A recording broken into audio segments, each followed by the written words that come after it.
A very, very warm welcome, art lovers, to the art vlog with me, George Dopamine. Today I want to take you inside the much anticipated retrospective of Serbian performance artist Marina Abramović here at the Royal Academy in London. This show has been postponed several times because of COVID. It was actually due to open in 2020, and that has only heightened the anticipation behind this show. Abramović was born in 1946 in Belgrade, Serbia. Her parents were communist partisans who fought with General Tito in the Second World War and were rewarded by plum positions within the newly formed communist state.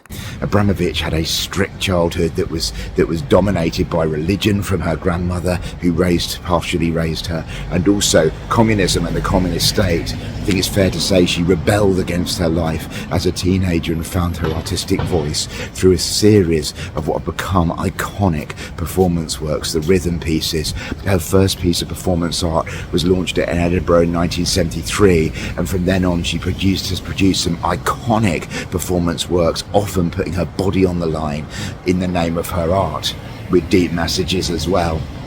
Today she's 76 and is very deserving of this retrospective here at the Royal Academy. And I should say that it's scandalous that she's the first woman in the over 200-year Royal Academy history to have their own standalone solo show in the main galleries. Let's hope there are many, many more. I'm really interested to see how this show manages to capture a career of a performance artist, that very ethereal, that most ethereal of art forms, especially as Abramović herself has recently been very ill and so won't be performing. Although she will have people performing on her behalf, I'm led to believe. It's the opening weekend. It's an expensive exhibition, £25. Ouch, I've had to pay. But hopefully it's going to be worth it. Come inside with me as we explore Marina Abramovic's retrospective here at the Royal Academy. It's on all the way until the very start of January 2024. So come and join me.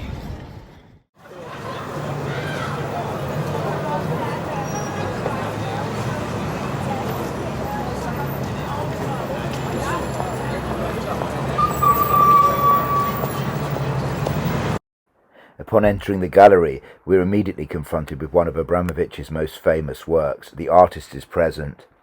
This work saw Abramović sit in the atrium of the Museum of Modern Art in New York for 3 months, 6 hours a day, while inviting members of the public to sit opposite her for as long as they wanted in silence. This is art about connection, and it's fascinating to compare the washed-out, exhausted face of Abramović with the changing, charged faces of the public. She sat for 75 days in 2010, for 716 hours, 30 minutes in total. We are then transported back to 1974 and Rhythm Zero, one of the many rhythm pieces of the 1970s that look at the concept of control. Rhythm to Zero is the most disturbing work in the exhibition. Premiered in Naples, you're first drawn to a table of objects that you can see here. Some of them are associated with pleasure, such as perfume. Some with pain. You can see a gun, an axe, and sharp knives. During this 6-hour performance piece, Abramović declared herself as the object and instructed the audience to use props on her as they wished. At first, the audience were pleasant, spraying with her with perfume or giving her a rose. As the 6 hours progressed, however, they, mainly men, got more violent, cutting into the artist's skin, pressing a knife between her legs, stripping her clothes. The exhibition tells us that Abramović became so agitated, some of her hair turned white. It's a truly great work of art, which delves into the very heart of what it means to be human, and the depths of depravity we can reach. As you can see here, we are brought to the performance piece through a series of still photos, and the exhibition makes the point that the stillness of the 2010 piece from the previous room, The Artist Present, contrasts with the very physical, violent interaction of Rhythm Zero, something of an arc in the exhibition and in Abramović's career. The couple of rooms, entitled Communist Body, see work that is incredibly autobiographical. Rhythm 5 takes the form of a wooden communist star, which you can see here, which Abramović set on fire, and then lay in a silent protest against the repression of the communist system in Yugoslavia. The smoke suffocated her and caused her to faint. Rhythm 5 is one of those iconic early pieces which sees Abramović putting her body at the centre of a really potent piece of art. The great irony was, I read in an interview that she was so controlled by her parents that even at the age of 29, she had to be home by 10 o'clock. So these performance pieces, these early pieces in the former Yugoslavia, were incredibly dramatic, incredibly rebellious, but the artist had to make sure she was home before curfew. One feature of the exhibition is a series of Abramović's own very precise, very functional instructions for the performance pieces that we see, and you can see an example here from Rhythm 5. We see further use of the motif of a star in Lips of Thomas, Star on the Stomach, where Abramović carved a star into her stomach, further exploring the depths of the impact of communism on her side. Balkan Baroque won the Golden Lion at the Venice Biennale in 1997 and was her response to the horrors of the multi-ethnic violence and war in her native Balkans in the 1990s. Abramović attempts to scrub clean blooded bones in a desperate attempt to cleanse the horrors of war, and an ultimately futile attempt as well. The performance is shown in a video piece. There's also an installation piece you can see here, and both are accompanied by a video which saw the artist flanked by her parents, recounting a folk story and dancing suggestively to some music. Freeing the Horizon is actually a rare piece of pre-performance art. The Hero is an incredibly powerful memorial to Abramović's at the time recently departed father, which combines his medals and photographs with a very still moving image of Abramović astride a white stallion with the Yugoslav national anthem playing in the background. It's a very beautiful work, and as well as obviously primarily being formed to mourn her father, by the time it was produced, the country he'd helped to create, or the communist state he'd helped to create, no longer existed. So it has a double edge to it.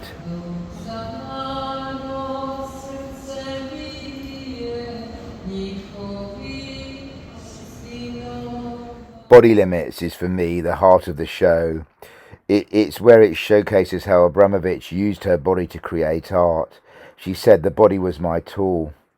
It's here that we see her famous collaboration with the artist Ulay, her partner, who had a similar interest in the use of the body to explore the self and other. This is a cacophonous room, full of artistic energy, and it's probably my favourite room in the show. We see a mixture of video footage and still photography, capturing lots of Abramović and Ulay's exquisite performance art. The centerpiece of the gallery are a series of screens showing a variety of work that I've sort of put up here, and you can just wander through, and they're almost competing with each other. Some of them solo works by Abramović, some in collaboration with Ulay.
Leaving body limits, you have the option to pass through the performance piece, imponderabilia, and I'll talk more about this in my review along with the other performance pieces.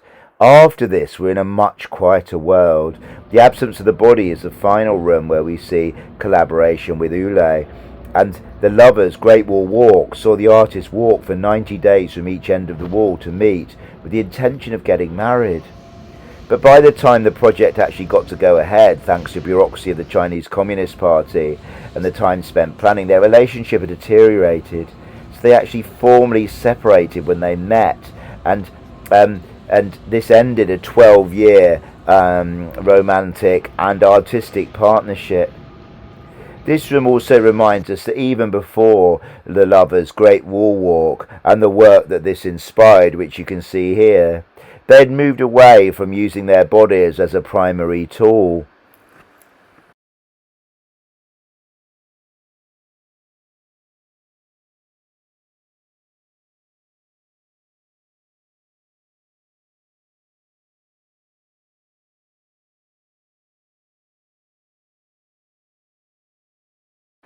You still feel a Chinese influence continue in the room energy from nature. And Abramović apparently was reawakened to the power of nature in this wall walk in the previous room. This is an interactive room where art lovers are encouraged to engage with works like Green Dragon, which you can lie on, Red Dragon and White Dragon.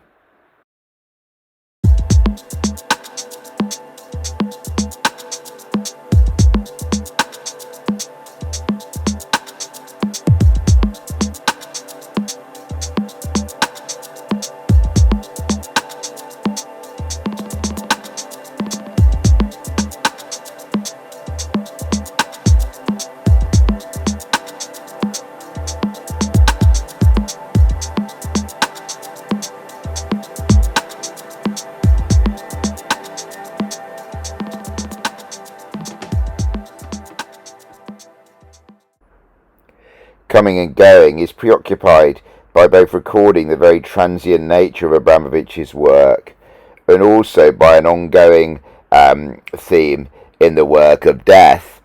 And it's interesting actually because the artist has said as she came quite close to death recently that she's now obsessed with life, but for a large part of her career death cast a shadow over much of Abramović's work.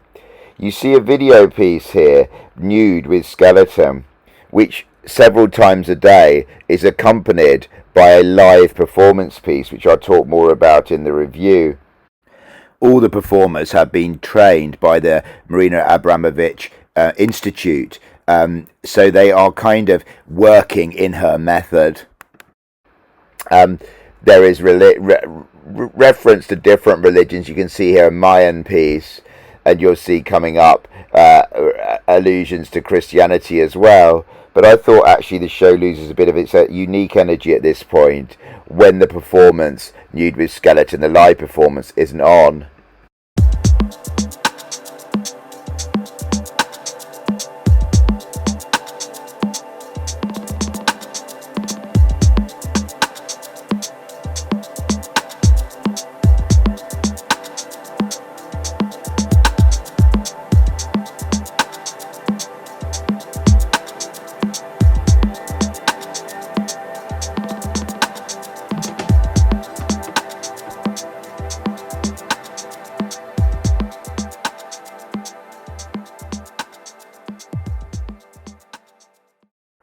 Over her career, Abramović has created numerous works that talk about transition and transformation.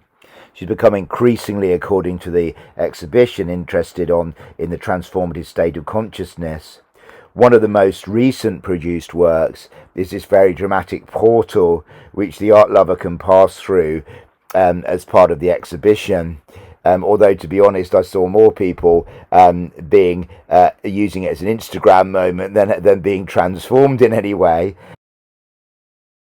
This very small piece of work, which is easy to miss, Nomadic Journeys and Spirit of Places, sees Abramović create tiny little works of art on hotel notepaper, a reference, I imagine, to her increasingly nomadic lifestyle as an international artist travelling the world. This room also speaks to the idea of a spiritual transformation, and the exhibition refers to her watching Tibetans doing prostrations in India, in northern India. There's also, just coming up, a final work with Ulay, which is quite an emotional and very small end to his part in massive role in the exhibition. You might remember right at the start of the exhibition, there was a deliberate attempt to tell a narrative of Abramović as moving from the loud, the active, the cacophonous, in pieces like Rhythm Zero, back through to the quiet, the contemplative, which we see in The Artist is Present, the first work of the exhibition. And that is really shown here in the Dozing Consciousness room, where the works often refer to stillness, to quietness, to silence in many ways.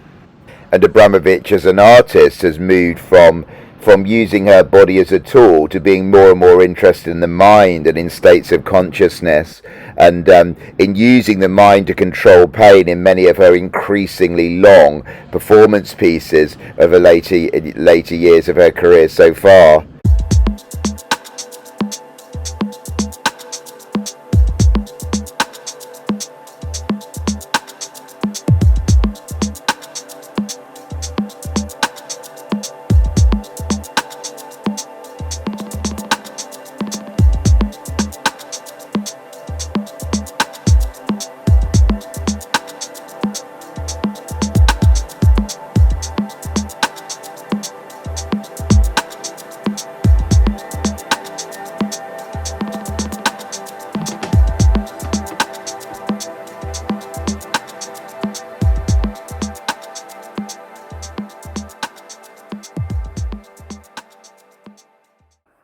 It's fitting that the final room of the show should all be about live performance. This is where you can see the performance piece Luminosity throughout the run at the Royal Academy, and I'll talk a bit more about it in the review. And you can also see the house with the ocean view at certain points during this exhibition, and when that's not on live, you can see a video piece of Abramović's famous 12-day self-imposed exile, living by ascetic rules. Visitors would come each day and watch her, and we can experience that, even though we're not in the Sean Kelly Gallery in New York, through a really nicely staged piece. And I'm incredibly excited to return to the Royal Academy when the House with the Ocean View is re-performed by 3 different artists at 3 different times, each of which are going to do an epic 12-day stint. Well, art lovers, I hope that gave you a sense of what I thought was a really wonderful retrospective here at the Royal Academy in London. I was wondering how the show would be able to provide a retrospective on Marina Abramović without the artist being present in the galleries, because that's been such a crucial part of her work over her whole career. And yet I think through a mixture of technology and performance, the exhibition managed to pull it off. And so I've come out really buzzing from a really great show which successfully surveyed this very important artist's work. Now, obviously, if you're not a fan of performance art, or if you are you're more fan of more traditional painting, sculpture, then it might not be for you. But for anybody who is interested in that kind of risque, raw performance art, this is an absolute must-see. It's a really good show. I thoroughly enjoyed it. Let's start by thinking about the performances. There are 3 performances on throughout the whole of the run here till the 1st of January. And the first one, Imponderabilia, made me feel very uncomfortable. Between 2 galleries are 2 naked performers who you have to pass through to get to the next gallery, and there is incredibly tight squeeze. I don't think I've been as close to a naked body in an art gallery since Gregor Schneider's piece, Susa Duft, at the Edinburgh Festival in 2013, a very controversial piece. These performers actually stand there for an hour just staring at each other. They're there in the gallery. They almost look like waxworks because they're so still. When you pass through, I mean, I was really worried about actually stepping on their feet, but it makes you feel uncomfortable. It definitely stirs emotions in you, and it was really great to see that. I actually saw 2 different performances and took part in 2 different performances over the time I was there. And I think if you come, these are very regular, so you will almost certainly see this performance in the gallery. And then we come to probably my favourite piece, Nude with Skeleton. This was really special actually. I was in the gallery when the performance started, and 2 assistants in white robes carried a skeleton, and before them was the performer. The performer disrobed and mounted some steps onto a plinth above a video of Marina Abramović performing the same work, Nude with Skeleton. The assistants very carefully then laid the skeleton onto the performer, who was fully naked. You could see, in my case, a very distinctive thigh tattoo. And the performer began the 2-hour performance. Now, it's obviously a really interesting meditation on death, being that close to a skeleton, but I also found it really emotional, because I could see in front of my eyes how Abramović's work is going to last beyond her lifetime. She's 76 as I speak, and hopefully will have many more years on planet Earth. But when she does pass away, you know, as a performance artist, she's always documented her work, but this kept it alive.